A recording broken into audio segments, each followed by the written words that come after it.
सांगलीतील bank of India बँकेच्या एटीएमवर दरोडा, गॅस कटरच्या साहाय्याने एटीएम फोडल्याची माहिती. 15 ते 16 लाखांची रोकड लंपास केल्याचा अंदाज.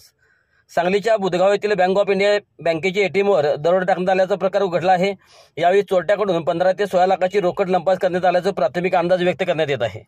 मध्यरात्रीच्या सुमारास बँक ऑफ इंडिया बँकेच्या एटीएमवर हा दरोडा टाकण्यात आला असून गॅस कटरच्या साहाय्याने एटीएम मशीन फोडण्यात आली. त्यानंतर मशीनमध्ये असणारी रोकड लंपास करण्यात आली. 4 दिवसापूर्वी एटीएम मशीनमध्ये बँक ऑफ इंडिया बँकेकडून 20 लाखाची भरणा करण्यात आली होती. त्यामुळे सुमारे 15 ते 16 लाखाची रोकड एटीएममध्ये असल्याची शक्यता पोलिसांच्याकडून व्यक्त करण्यात येत आहे. दरम्यान या घटनेनंतर सांगलीचे पोलीस अधीक्षक संदीप घोगे यांच्यासह सांगली ग्रामीण पोलिसांनी घटनास्थळाची पाहणी करत तपास यंत्रणा वेगवान केल्या आहेत.